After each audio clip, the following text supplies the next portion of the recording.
This week's scenario is Close Quarters. It consists of 2 flags. The friendly flag can be dominated for 1 CP. The enemy flag can be controlled for 1 CP or dominated for 2 CPs. Victory conditions consist of 5 control points or caster assassination. Alright, this is Warmachinist talking to you, and yep, I have a Cryx army. And if you don't like the way it looks in this drive-by, then I feel for you, because this is probably the highlight of the Cryxness for you. I'm learning the faction. I've been painting it on the side. I enjoy it a lot, so I kind of like using it to test out some painting techniques. And I've basically been building this army for about, I don't know, 2 years now. We're gonna put it to the test for the show and see how it goes. Alright, Pokey here, and for today I went ahead with Epic Butcher. As you can see, it is not a conventional Epic Butcher list. It does have quite a few jacks. Well, it has a lot more jacks than you'd ever really want to run with him. To include Beast 09, because, well, why not? You know, it's a crazy jack for a crazy guy. Then, of course, I put in Malakov with a Kodiak, because, well, why not? Doom Reavers, because they seem to work really well with him, with their escort, and the Drakhun. Alright, for deployment, being the Butcher, I went ahead and deployed him and most of his battle group to opposing my opponent's flag. Mostly because, well, I don't care about my flag so much. I can have Malakov go contest that, but for the most part, it is going to be just me going all against his flag. Alright, so the first thing you're going to notice in my list deployment is I'm going to struggle a little bit trying to put this many models on the table. I've been used to pushing around medium base light war beasts and medium base infantry for a good while now, and that means you know, having all this small base stuff is it's a little bit of a challenge to make sure I get it out on the table the places that I want it to be. I've actually enjoyed playing Cryx. I've been playing it for about 3 weeks to a month now at the store. It's a nice change of pace. It's the faction I think that gives Trollbloods the most worry and the biggest issues.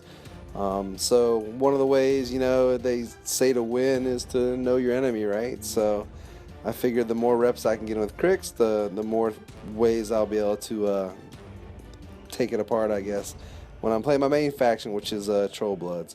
I do think that Goreshade3 in particular kind of speaks to me. I like the fact that he's got a recursion game, he's got a strong feat, he's got the ability to ramp up his infantry, which I guess, you know, most Cryx casters do.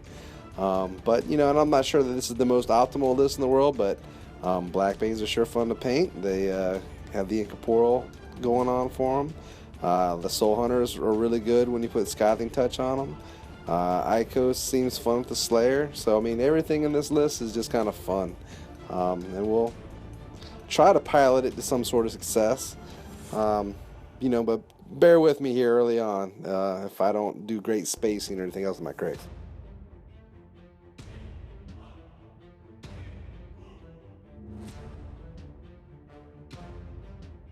Alright, AD is really simple.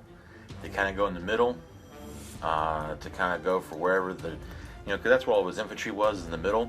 So I figured might as well put the Doom Reavers there. Can't spell me, you know, I don't think he has very much shooting.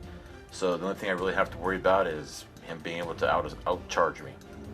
But not really sure that's going to happen, so it's, yeah, set him up in the middle and let's move forward.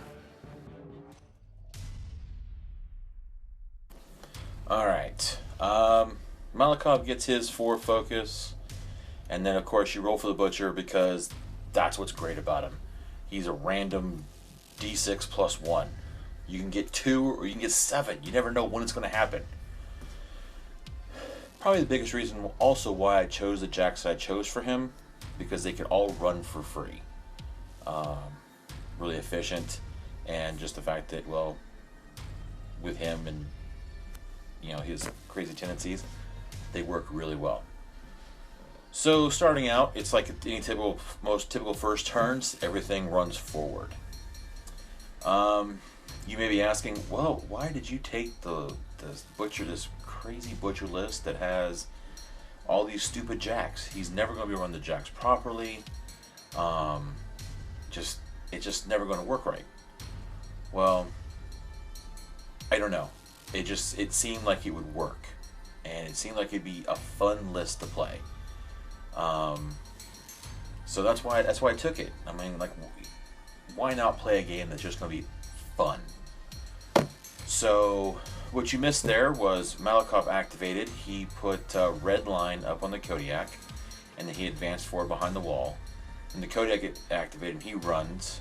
He runs for free, so he was able to get clear some ground. And of course, the die that was rolled was for the damage, because damage to the Jack for being on red line.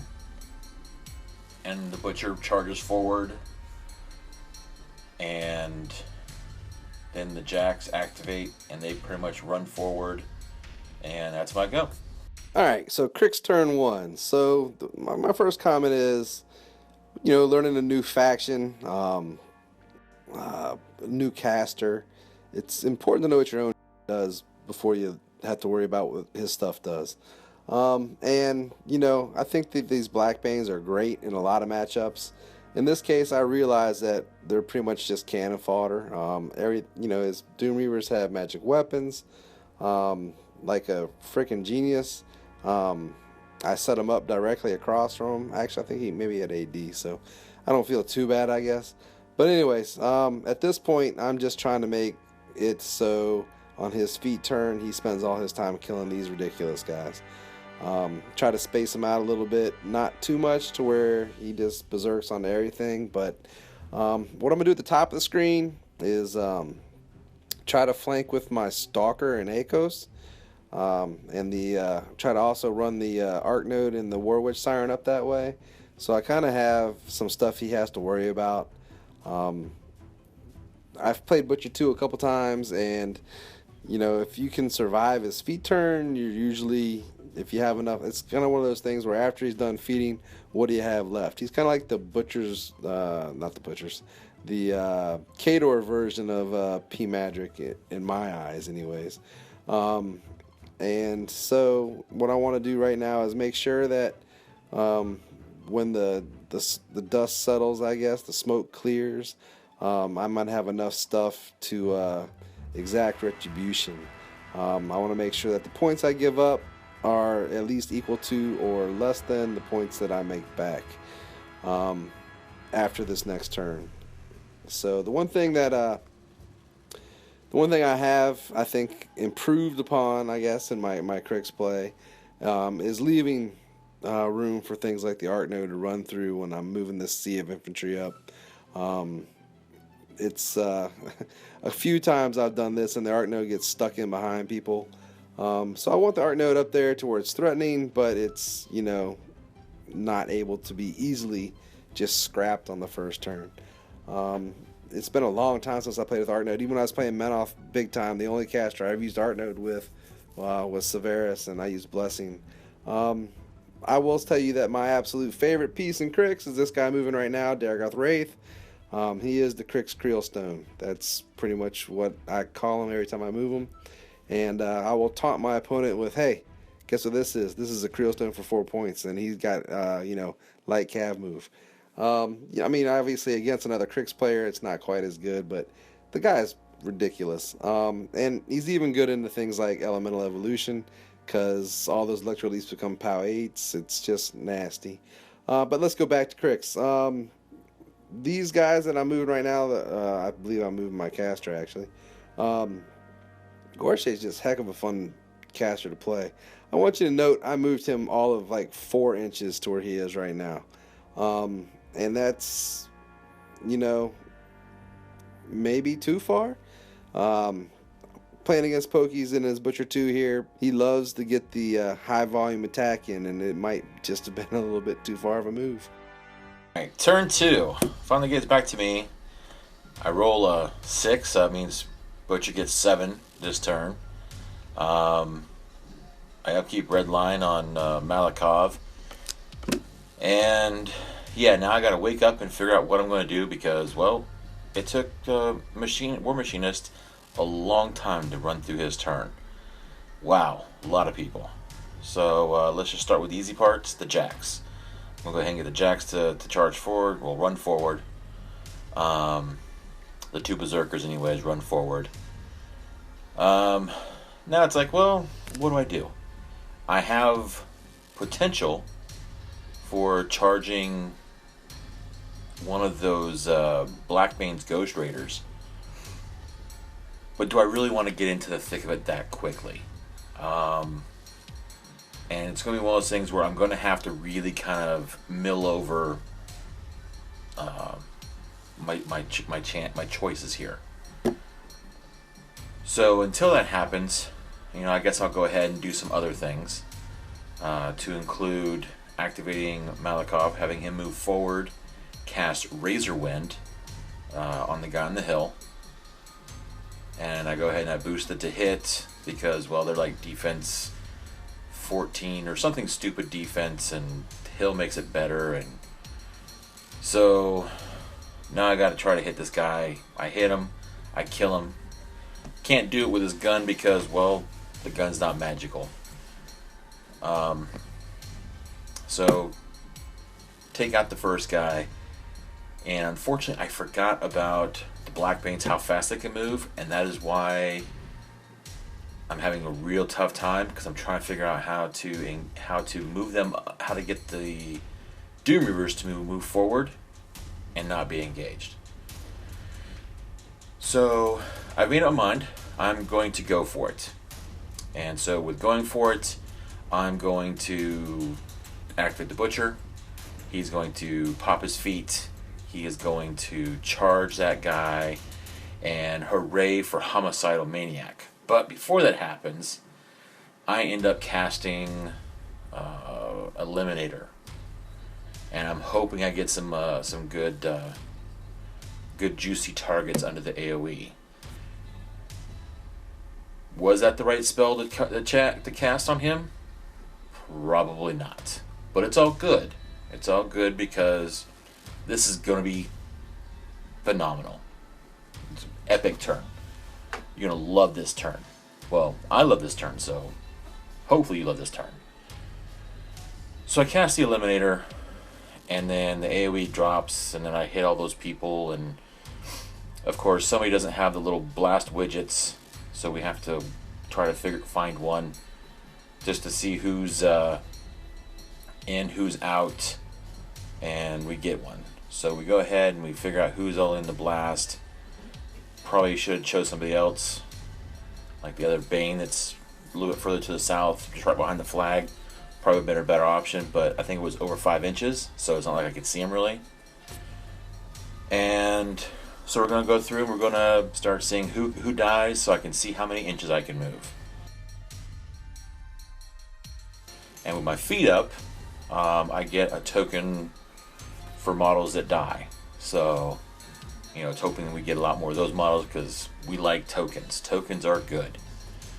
I think I end up killing off one more model, or no, I'm sorry, I don't kill off another model. I end up making the guy take a tough check, and unfortunately with Darragh Wrathe back there doing his, oh, we're tough and blah, blah, blah, blah, I don't get the distances, well, not tough, but the higher armor.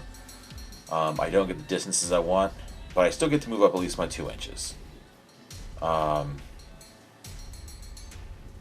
So I'm trying to make it to where I get to reach that one guy I was engaged with. Unfortunately, I'm also engaging my Doom Reaver. I think I nudged just a little bit further forward than I should have. Unfortunately, I think that was a little bit of a nudge and a nudge too far for me. So it bad for me. I'm just gonna say that it's bad for me. Probably should have been better with it. But thank goodness for Homicidal Maniac, which says I get to swing on everybody, not just the guy who I'm in combat with. So that means my Doom Reaver. That means the pretty much everybody that's there. So rolling dice, and pretty much guaranteeing that if I can hit you, I'm pretty much going to kill you because, well, POW 16 Weapon Master, I think it's 16. POW 16 Weapon Master just says people die. And of course, my guy toughs. And this is when I get reminded that when he kills a model, and if there's no other models in around, he gets to advance an inch. So, boom, advances an inch. And I spend one to buy an attack on the next guy. And he doesn't tough. So he goes away. So here comes another inch forward. Now, at this point in time, I probably should have went backwards. Probably would have been the smarter option to go backwards. But I was never, blessed with too much thought process when it comes to me running the, how well I can run these, how well I can run the Butcher. Just love this guy. This guy's crazy. Homicidal maniac. Just out there just hack and slash. What's not to love about that? Alright. So I have all those rage tokens from all the things he killed. So I activate the Jack in the Back, which unfortunately was out of his area, out of his control area, so I could not have him run. Because, well, you can only run for free if you're inside. Run or charge for free if you're inside of his control area. Was not the case. Sucked kind of bad. So then the Doom Reavers activate, and I'm hoping to rack me up some more rage tokens. Unfortunately, I think I've only got like 2 or 3 guys that are actually going to get anywhere for the rage tokens. Well, advance up to help potentially give me more rage tokens. So that's what I'm trying to figure out now is my avenue. Which way am I going to go with this? So place my little, trying to figure out if I can make the charge without getting. I got the distance. We just couldn't tell if I would have the be able to scoot through there without getting the free strike. Luckily, no free strike. So then the other guy moves up, and then their UA, he charges because, well, he was way in the back, and that guy charges up, and pretty much it's just a crazy mess. It's pretty much how it's going to work out. Just going to be a hot, crazy mess. So now it's just rolling and hoping I can kill off enough with the Berserks that I could put even a bigger dent in his line. I feel pretty good with everything I've done so far because, well, so far it's all about killing off Cryx. Who doesn't like to kill the dead? Well, they're dead, so I don't feel anything. And unfortunately, the one guy that I was really hoping was going to shine didn't shine at all. He killed his one guy, and that was it. So then everybody else goes. They do their thing. Unfortunately, no rage token there. And then that guy kills another guy. And just death and killingness. Now, I will tell you that the Butcher is done. He's done his thing. He's popped his feet. He's basically staring down the lines of a bunch of Bane Thralls that are not going to be too friendly to him, which is not going to be a good thing. So I got to figure out how to pull my bacon out of the fire on this one. And the Kodiak activates. He runs forward, hoping to give a little bit of distance away from the Machine Wraith up there. Then Beast of 9 activates, and he runs forward, because, well, he just gets to run for free regardless. And so I think that's pretty much, nope. Then I got the War Dog that comes up, he runs, And then the Drakhun. My boy the Drakhun. He comes and I think he's the last one I need to activate to move. So he takes the charge order, gets to the edge, then they have to figure out the distances for charging over the shot of water. And then he's able to get to reach range, which is good. And then he takes his Annihilator Blade swing, which is great because like a POW 14 weapon master on the charge, 4 dice. It's just this poor little soul hunter. Goes squish, cleaved in half. And I do believe that's everybody that activated that should activate. So now we get to divvy out the rage tokens. Trying to figure out how to maximize on the rage tokens, because, well, I'm kind of in a tight spot right there. So who can I get forward? Who can I get around to get to where they can potentially help block some of what's coming at me? I still feel pretty good though. I mean, I have a decent defense, a decent armor. Not like he's gonna like one-shot me or anything. So, with all the rage tokens, I go ahead and start handing them out. You'll be able to see the dice here in a second, where all the dice lay out. I'm allowed to give 3 per model, and the way it works, for the rage token, you can make an advance and then make a swing, or you can just buy additional swings. You can only ever make a single advance off of the rage tokens, so it's not like you can buy use one to move and then swing then move again afterwards. It's a one-time purchase, so that's why I kind of have to figure out where they all go. I think I had like 8 or 9 in this. It was a pretty decent amount. It was a pretty decent amount of rage tokens out there. And it kind of looks kind of weird, now that I look at it now. But there was a plan. There was a plan, and so the plan was, just maximize movement and try to kill stuff. So the first Doom Reaver, he activates. He spends 1 to adjust around because he was in melee with the Bane Thrall. So he goes to swing, causing a tough check. Like I said, trying to kill off some of these Banes because, well, they're right there in front of me. And then he uses another one, I want to say, to swing on, I think, the Black Bane or something. Nope, Goreshade, the Bane Thrall. But he makes his tough check. So the next one activates. Well, that's another thing too. With the rage tokens, they don't trigger Berserk off of that. So they only get the 1 swing off of that. So with the move up, I failed to kill. I using the second one to buy an attack, and I was able to kill a guy that way.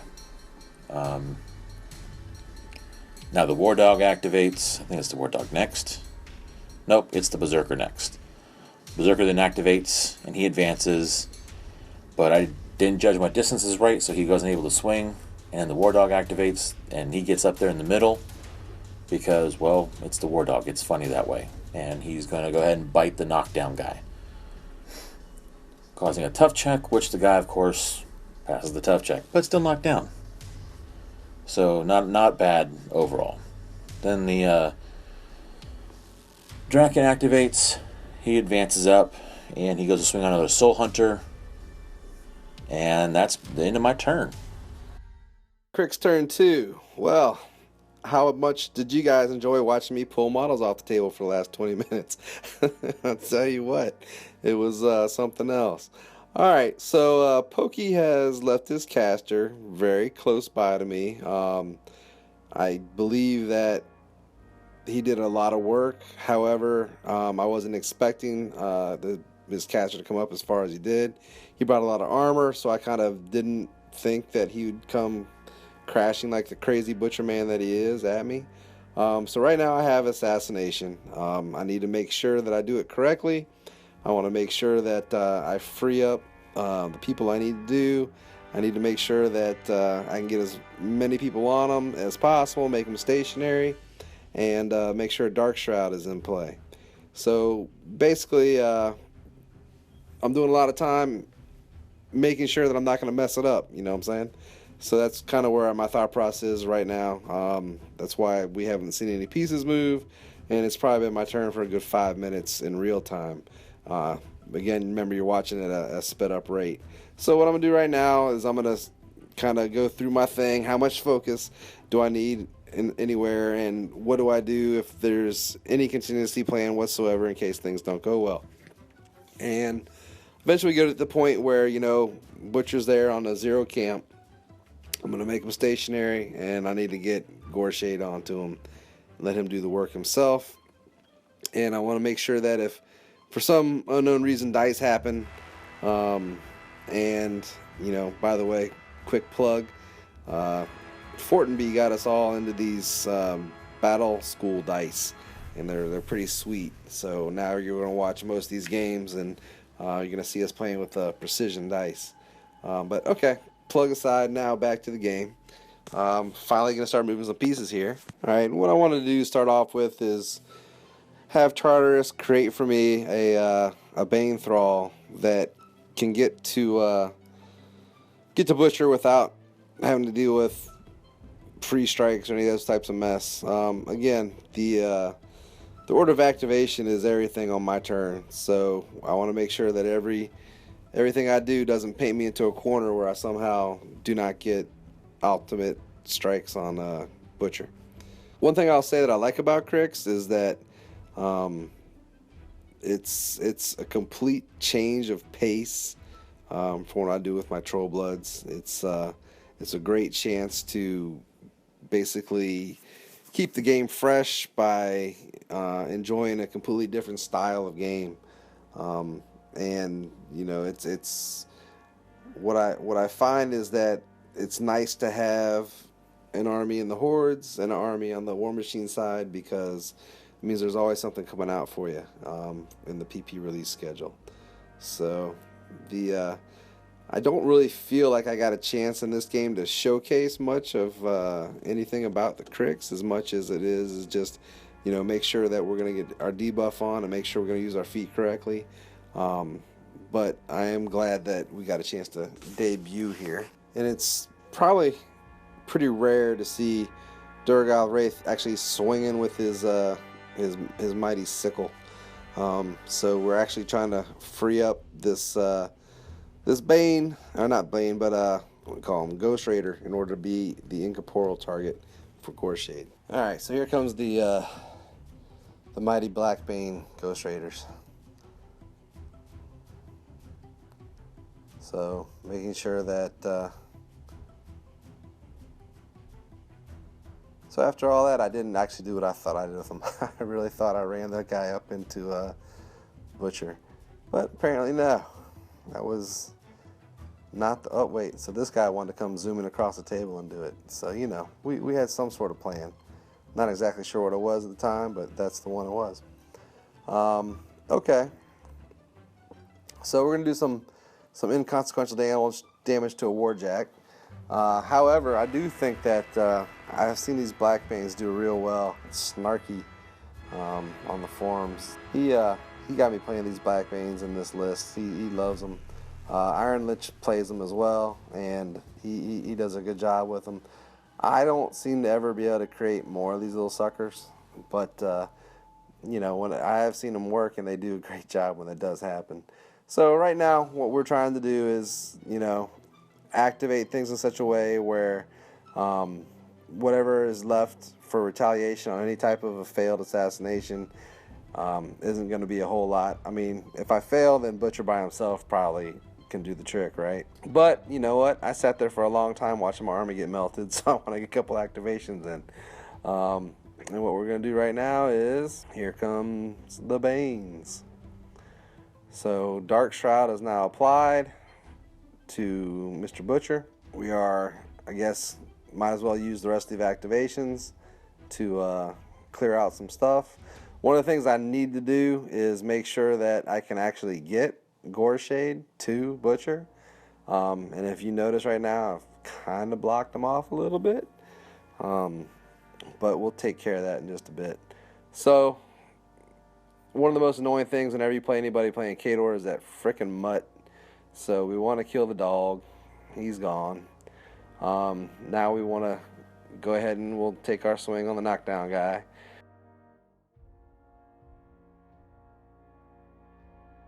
Might as well beat on a Warjack some, because you know what? If Banes aren't beating on Warjacks, they're not having fun. So, a little bit beating up on a Warjack. I don't think we take it off the table, but that would have been pretty glorious if we had. Really, the list that Pokey brought has a ton of armor, and it'd been interesting to me if I could have cracked through it to get to Butcher, and if he would have done a game where the armor led and Butcher was behind, so whatever I come through, Butcher comes in after. That would have been interesting. I'm not certain, you know, how that would have gone. Maybe we'll find out. I am playing this caster, and what we're going to have an upcoming series called a Cav off. And I'll get a chance to throw more Goreshade on the channel. So right now, Skyling Touch just went on Goreshade. Goreshade is going to blow up the world, and anything that was in his way to Butcher is being taken out on his feet so that Butcher's stationary. Here comes Goreshade. We're going to automatically hit. He's got the Skyling Touch. That's some type of amount of POW. Wouldn't it be awesome if Taldark threw up on some subtitles right now what that POW exactly is. But first charge attack does, I think, 15 damage to Butcher, and then it's just a matter of buying one more, and the damage plus the bonus is enough to do it. Alright, afterthoughts. Going to go back with the tried and true of need to read the cards. Read your cards. Make sure you thoroughly understand your cards and some of how some of the interactions can work. That's probably the biggest thing for this, for an afterthought. But I will say that I had a load of fun. It was a great game. Even though it was semi-short, I still had a lot of fun. Got to do some crazy shenanigan stuff with the Butcher. I think that if I would have done as I had said and read the cards, probably could have figured something else out. Probably could have got a little more mileage out of him, and potentially could have maybe killed Goreshade. You never know.